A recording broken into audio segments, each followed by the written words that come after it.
Good evening, everyone. My name is Michael Taylor. I am the Chief Curator and Deputy Director for Art and Education, and it gives me tremendous pleasure to welcome you to tonight's program, which is a community conversation, Willie Anne Wright and the Victorian Connection.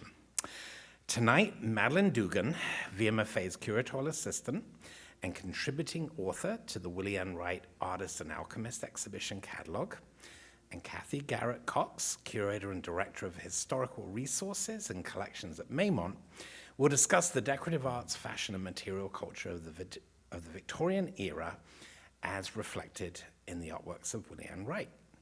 This eagerly anticipated program is timed to coincide with the artist's retrospective exhibition, and it has been superbly curated by Dr. Sarah Kennell, VMFA's Aaron Siskin Curator of Photography and Director of the Razor Center, and I'm delighted to tell you that Willie Anne Wright, Artist and Alchemist, has been seen by more than 41,000 visitors so far, and it was scheduled to close on April 28th. However, VMFA made the decision this week to extend the exhibition to June 9th, so we could have it on view for Willie Anne's 100th birthday.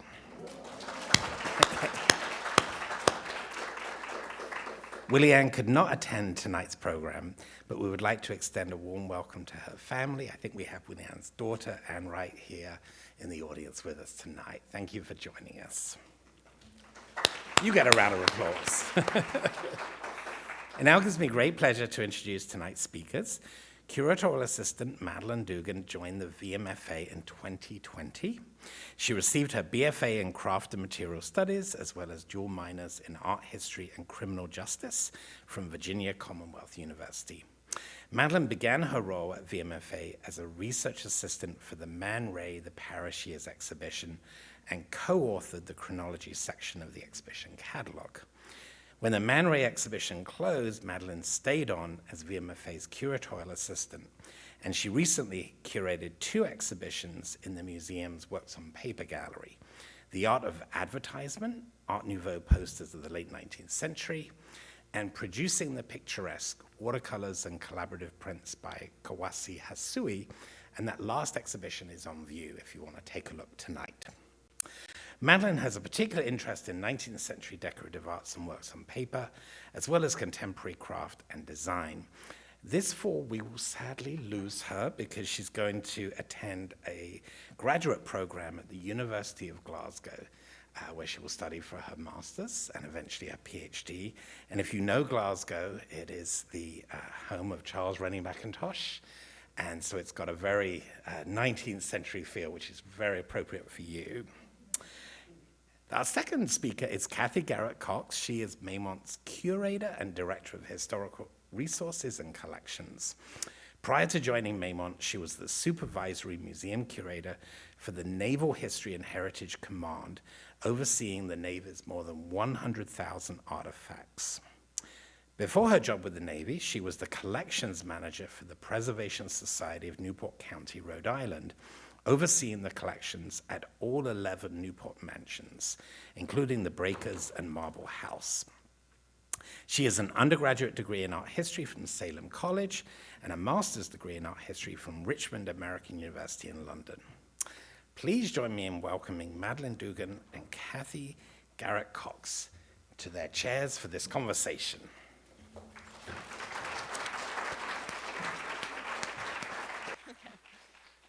Thank you, Michael, for that introduction, and thank you, Sarah, for curating this gorgeous exhibition.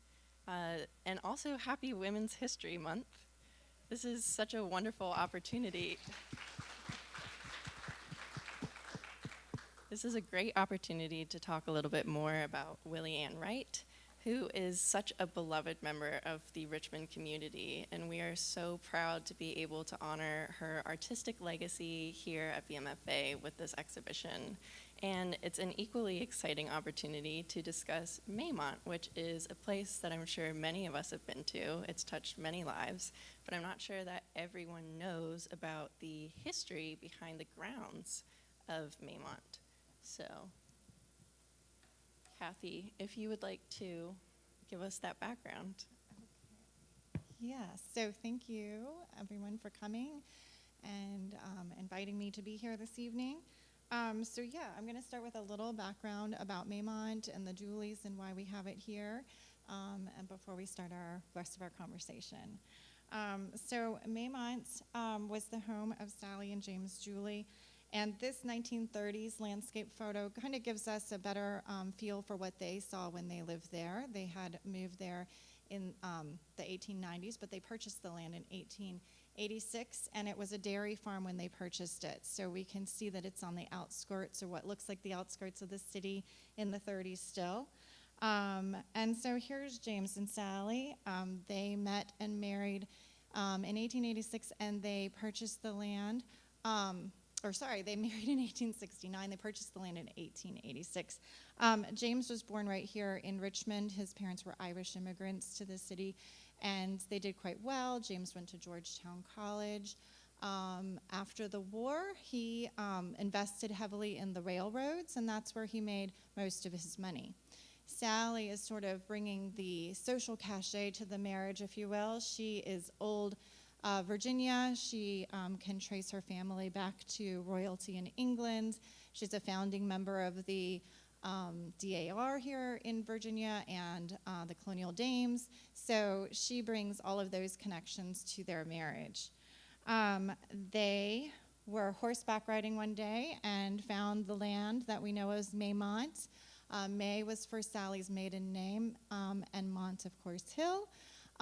They came across the hills of Maymont. If you've ever been over there, that's a bit of a hike sometimes, and saw the views down to the James River and decided to build their home on the highest point. It was designed and built by architect Edgerton Rogers, whose father is Randolph Rogers. He was a sculptor, and he moved their family to Italy when Edgerton was young. And so he made a great choice when he moved back to Richmond for the Julies, who wanted to bring that sort of old world cachet to their home here in Richmond. So they completed the home in 1893 and filled the home with all of their treasures. So the Julies, especially James, were collectors and lovers of art. They traveled. And as we look at the interiors, especially the library, we can see that what they wanted us to see. So they decided to leave Maymont to the city of Richmond to be a public park and to be a museum. So what we are looking at when we look at Maymont is their intentions of their art collection. They combined both their homes here at Maymont and their summer home, Swannanoa, and had certain things brought here to be put on display.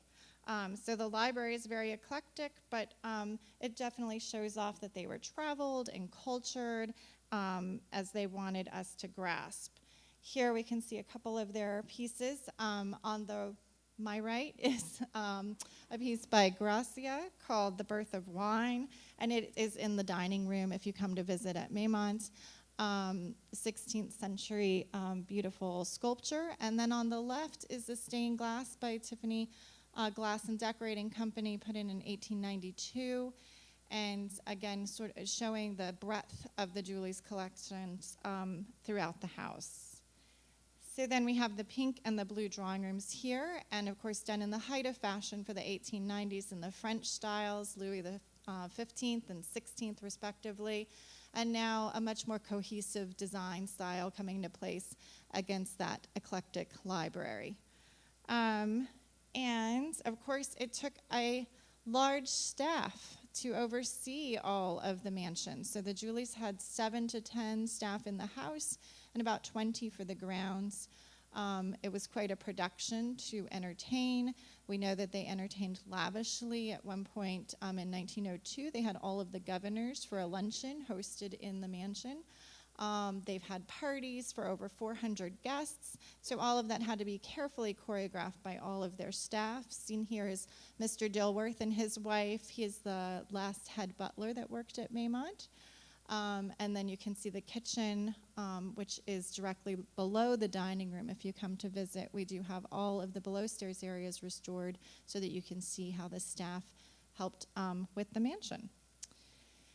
And then this is Maymont today. So Maymont was left as this wonderful gift to the city of Richmond. The Dooleys wanted everyone to enjoy it just as we get to today, so it is free and open to the public.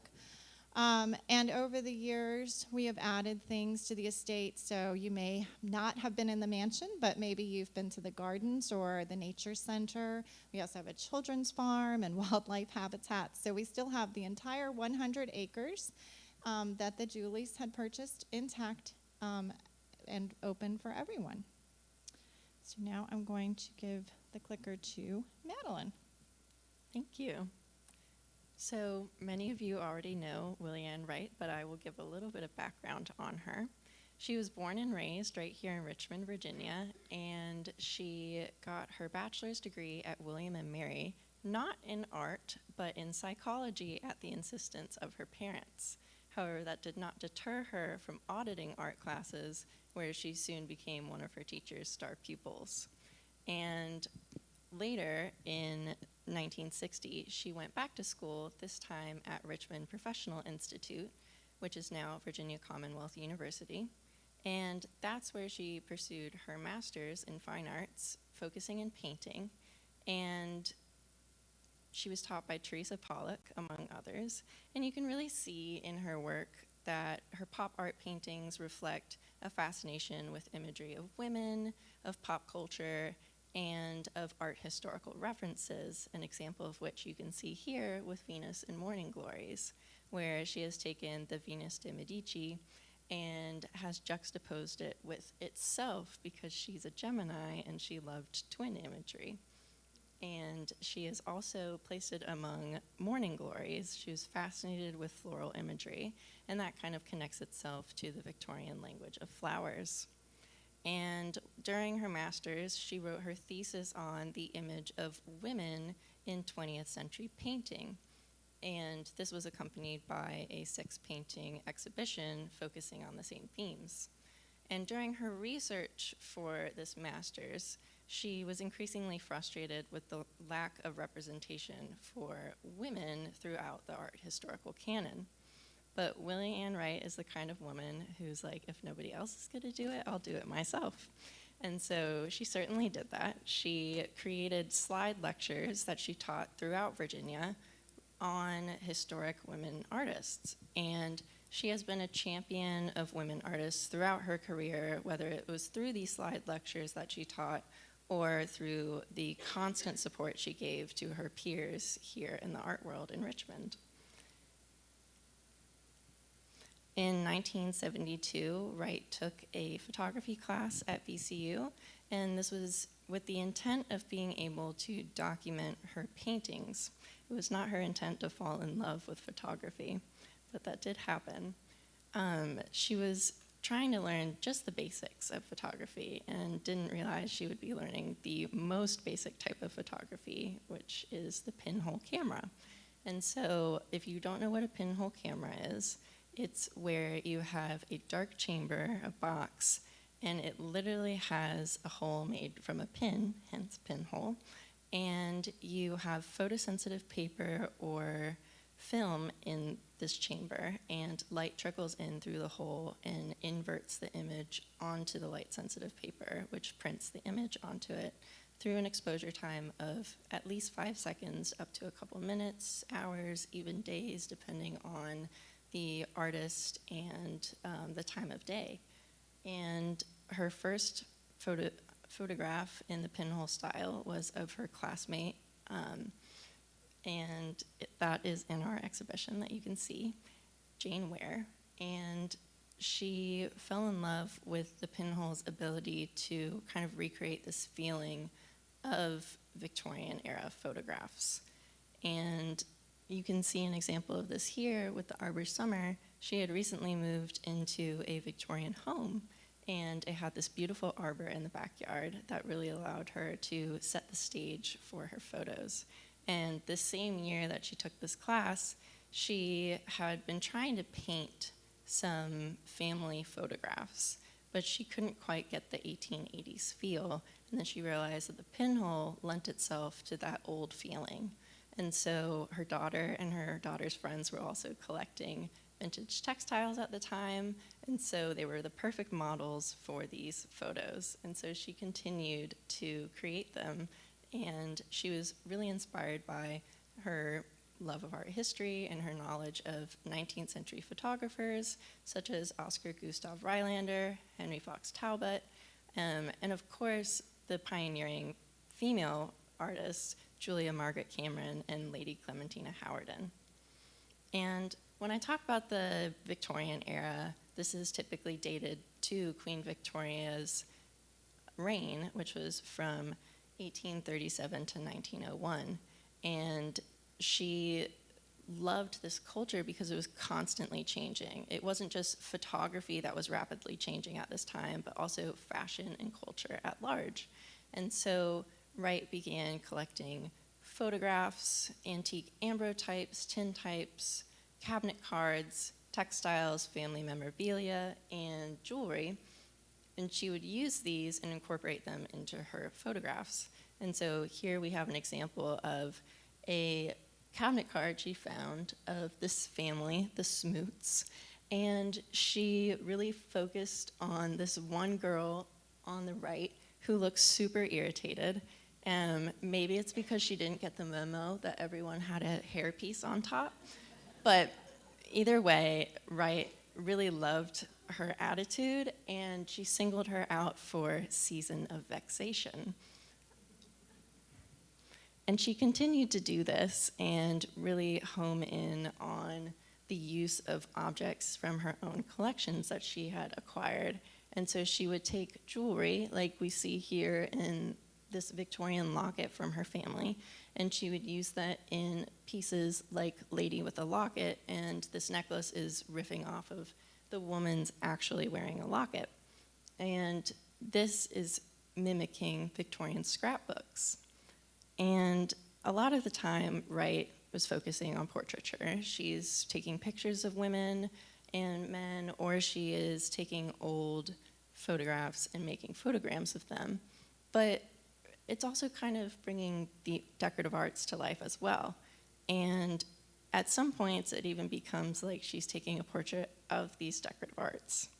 And when Wright went to Victorian homes and historic sites, that's really when she got to play a little bit more with the authenticity of the scenes she created, and that brings us to Maymont.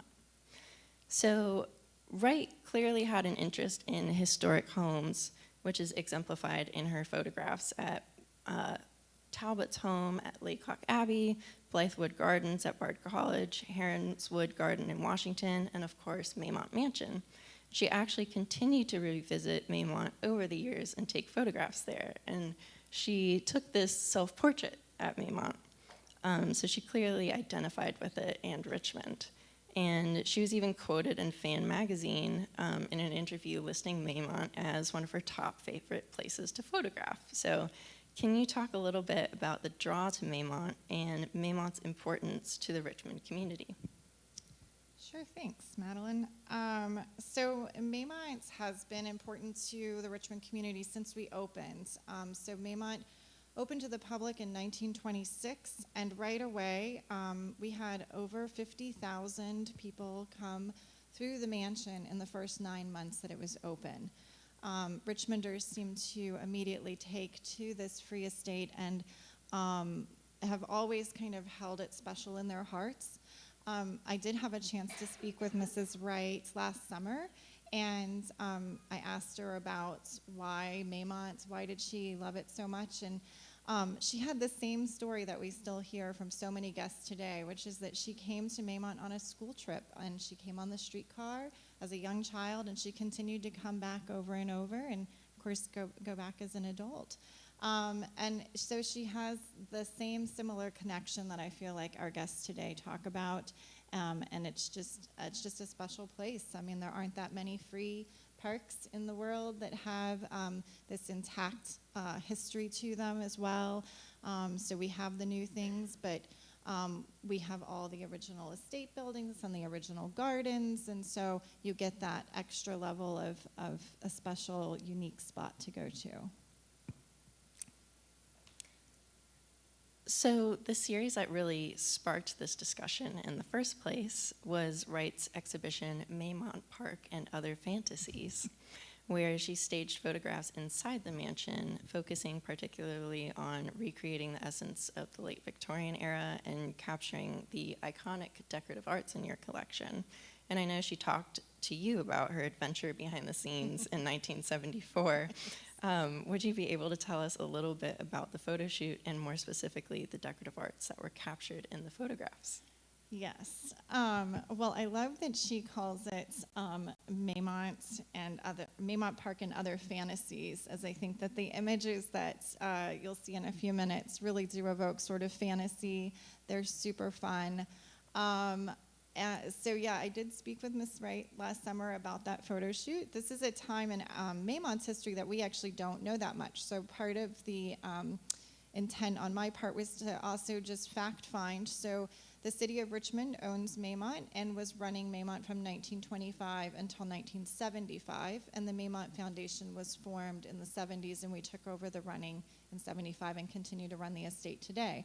However, between 70 and 75, the city was starting to sort of step back, the foundation was starting to come forward, and there was a restoration effort right as the handover was happening.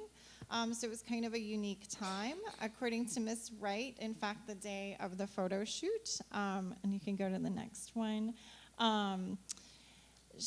one of the women who was on sort of the restoration team, which was mostly a group of students from VCU who were being led by a curator here at the VMFA, one of them was there in the mansion, and she called up Miss Wright and she was a friend of Miss Wright's son, and she said, if you hurry over right now, I can give you access to the house. And so they quickly called, I understand, everyone that they could get a hold of to come and be models, and they ran in the house and had this sort of spontaneous photo shoot. Although the images certainly do not portray any spontaneity, they look thoroughly grounded, but I kind of love the stories. They did find some of Mrs. Julie's clothing and put a few of them on in some of the pictures, but no harm was done, so it's okay. And then they certainly wore some things that in the 70s some of you might remember as kind of another sort of time when the fashions were looking back at those Victorian era pieces, and what's known as gunny sacks were quite popular, and so some of the images have some of those clothing in them. But yeah, so in these two images we have the pink drawing room on my right and the blue drawing room on my left. I think in the pink drawing room image, she really kind of captures that history to the place, really trying to make it look very period. On the left, I think the models are a little more modern looking, but posed in wonderful historic ways in the blue drawing room, kind of bringing those spaces to life, which I really like, as we don't get to see them that way much anymore. Yeah, and then if you want to go, I think the next, so these are similar spaces to what we just saw. So this is the pink drawing room, and this vase on my left is in that right corner and was in her image. And so the other fun thing when I look at Miss Wright's images is how little we have changed. So many of the objects are in the exact same spots as the 70s. We think of it that we're constantly making changes, but really so much of it has stayed the same. So this is the Swan Room, which is where a majority of the photos were taken upstairs. It's aptly named. Can you tell us a little about the history of the bedroom suite and the swan imagery? Yes. So the Swan Suite, I think, made a perfect backdrop for her photos. Certainly, again, that sort of fantasy, because the Swan Suite is very fantastical. It is certainly the space that most people remember the most. We have the swan bed in this room, a swan dresser and rocking chair and desk. It's a 7-piece suite, and it was originally at the Julie Summer Home Swananoa. Yes, that home is in the Blue Ridge on Afton Mountain and is marble clad, and the marble has swans carved into it. So a little bit of a theme there. This is one of the suites that the Dooleys asked to be brought here and be put on display for the public. So certainly something they thought was special. It's made by Newman and Company, which is not a very well-known decorating firm, but was from New York City, and they decorated decorated all of Swannanoa. So almost all the furnishings are from them up there. And then the other piece, I'll just go back to the Tiffany really fast. Yeah, so the Tiffany dressing table and chair on my right was made for the St. Louis World's Fair in 1904. It's in the lovely Viking revival style, if you're not familiar with that. Not too many pieces were for this Viking revival, but there is a lovely punch bowl in the Met's collection of the same. Theirs was for the Chicago World's Fair in 1893. So it did have this brief little period of excitement for Americans. But yes, so then we can go to the next. Yes, so now you can start to see her posing with some of the collection themselves. And again, I think the image on the left reflects what you can see on the right. And really, again, sort of evoking this nostalgia and fantasy world, which the Swan Room just is the perfect fit with this kind of fantastical collection. And she also painted this image that she took, which is really interesting. We have a black and white photograph of it, but we don't know what the actual painting looks like. So if anybody has a clue about where it might be, we would totally love to see it. Oh, there's the Tiffany again. Yes. So in the right-hand side, I really like how she has the reflection of the person. Again, kind of, is the person real or not real? Leaving it up to the viewer to decide. But against that sort of dressing table and chair that seem very improbable, made of sterling silver and narwhal whale tusk. So, you know, everybody has one, right? Oh, yep, and then posed in some of the swan pieces. I think that these give us some great, you can see both the pieces, but also the models and how they're interacting with the furniture. Again, sort of in this historic way, but also in a very thoroughly modern way at the same time. I mean, these poses are not very Victorian. The clothing's a little loose, but very reminiscent, and gives us a very nostalgic feel for the period, and helps us kind of have a better sense of how you might live with this furniture, which I think is fun. I love Anne in the swan bed on my left, just seems very happy, and certainly something that so many of us who have worked at Maymont have wanted to do over the years. So maybe we're all a little jealous of that one. What do we have next? Oh, more swan.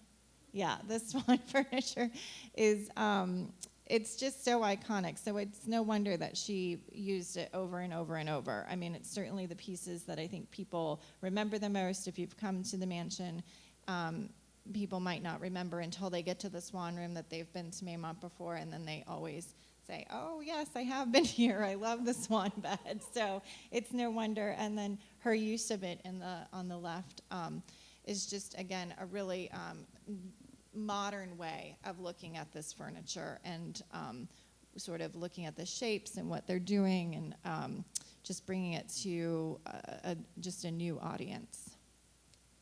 It's almost kind of like a surreal image. She used a 4-hole pinhole camera to make this. And again, this is a really good example of how she's taking a portrait of an object.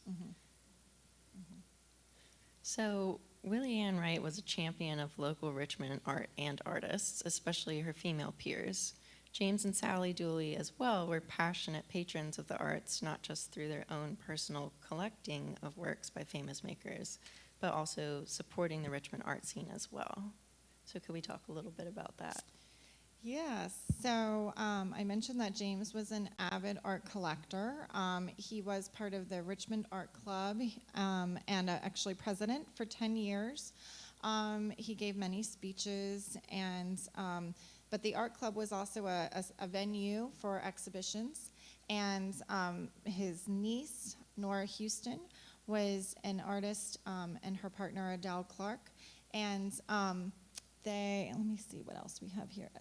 Nora did the charcoal drawing on the left, and he was a great proponent of hers. He paid for her to go study in Paris and New York, and really encouraged her artist endeavors from a very young age. And so this is about their collecting. So in the mansion we have, I will also say that the Julies James was very into collecting art that was from known sources. So a lot of the collecting that we see in the mansion is, you can find the provenance is going to go back on the right. This William Cooper was exclusively retailed at Tiffany & Company. So they were buying pieces that they knew were of a quality that they wanted. They also loved their exposition pieces. So just like the Tiffany dressing table and chair, on the left is a cabinet from the 1855 World's Fair in Paris, and they had bought this from Cipher & Company in New York. So they were collecting what they wanted, one of a kinds, it seems, quite a lot of them, but also only collecting from known sources. We have pieces that they got from Joseph Dugan and many, many from Tiffany & Company. But they were really trying to get these very special pieces that would round out their collection and show that they knew about art and were well traveled. Yeah. So then we have, so Nora again here. So Nora and Adele. And so Mr. Julie, paid for Nora's education. Nora and Adele then set up an atelier. And eventually they are the teachers for Teresa Pollock, who then becomes the teacher of Willie Anne Wright. So Mr. Julie kind of has his way back there. We can make a full circle moment for Maymont all the way up to Miss Wright. And I love that connection. And Wright did also get to know Nora Houston and Adele Clark. And so I found Houston's painting Nicolina, and you see the background is so similar to a lot of Wright's backgrounds with this really cool textile. And we also, Dr. Sarah Eckhart wrote a lovely essay in our catalog about the legacy of Willie Anne Wright and her impact on the history of women in art here in Richmond. And it includes this very sweet sketch of a visit to Adele Clark. So Maymont is the last Gilded Age mansion open to the public with a full collection in Richmond, and you're currently about to kickstart renovations for its 100th anniversary in 2025 to 2026. So why do you think that it's important to preserve this history and these historic topics? Yeah, well, that's a good question. So I think in particular for Maymont, preserving it, it is sort of the last intact Gilded Age estate, especially in the South. There aren't very many Gilded Age estates. There wasn't any money after the war, so we just don't have as much as they had in the North. But not only do we have the full estate, we have their collection. So the Julies didn't have any children. There were no intervening generations to sell things, no changes in the mansion at all. It immediately came to the public. So we can actually see one couple's collecting philosophy and their full estate. We have all the outbuildings and we have their gardens. So they put in Italian gardens in 1910 and Japanese gardens in 1912. And we have all of those still intact as well. We are continuously upgrading and improving. But yeah, this 100th anniversary gives us a chance to, for the first time, put the largest preservation projects that the foundation has ever done. We will be upgrading our animal habitats and adding some more, but for the mansion, We will be getting museum-grade HVAC for the first time, fire suppression for the first time, and a new roof. So the city put on a lovely blue-green slate roof in the 60s, and the original roof was a red slate roof. So when we restore the roof, we will put the original red slate back on, which if you've ever been to Maymont, we have pink columns in the front and a pink sidewalk, and with the red slate, we will now see the architect's original intention of the mansion. So it gives us this wonderful opportunity to do these preservation projects for the first time. Willie Anne Wright is often inspired by flowers in her art, depicting flora in both her paintings and photographs. And this often evokes the Victorian language of flowers, which Sally Dooley no doubt would have been aware of, living in the Edwardian era. Sally was also a lover of horticulture. Can you talk about how that influenced the grounds of Maymont? Yes, Sally's influence can be seen everywhere, whether you're aware of it or not. So, as I said, the Dooleys, when they purchased the land, it was a dairy farm, and the arboretum that we have today is thanks to Sally. She imported trees and flowers from around the world. She purchased quite a lot from Biltmore Estate, in fact. We have all of their receipts. And so the trees that you see and the pathways, that's all the Dooleys still design hand. So everywhere that you see an asphalt trail, it's overlaying the original trails that the Dooleys put in. And then the Italian gardens that she put in 1910. So they hired Nolan and Baskerville, a local architecture firm who did all of our outbuildings as well as Swannanoa. They sent Baskerville to Italy to study Italian gardens. Yes, wouldn't that be a nice job? Although for the most part he did come up with his own designs, he did copy a few as well. So if you're familiar with Villa Torliona, then you will notice our fountain court and our Cascade fountain are exact copies from that estate in Italy. But that's all right, we don't hold it against him. But yeah, so Willie Anne seemed to be quite inspired by our pergola, which is still there, still original with the granite columns. And Mrs. Julie planted climbing roses on it, which we replanted many years ago. And so we continue to learn from the landscape. We continue to study the old receipts and replant things that we know that the Dooleys had. But for the most part, so much of it is still original and intact. And Wright took quite a few photos of the Italian garden. Yes. Yes.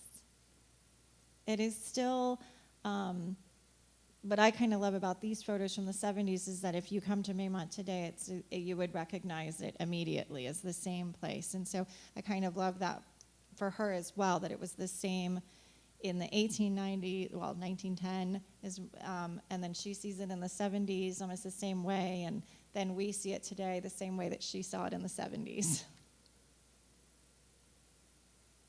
So it seems that every couple decades there's this cyclical drawback to the 19th century romantic sort of fashion. We see it in the 70s through Wright's photographs with the gunny sacks as dresses that her daughter and friends were collecting, and now we see it again with this kind of cottagecore trend that showed up in 2020. Why do you think we continue to have these Victorian revivals, and what do you think it is about this era of fashion that appeals to people?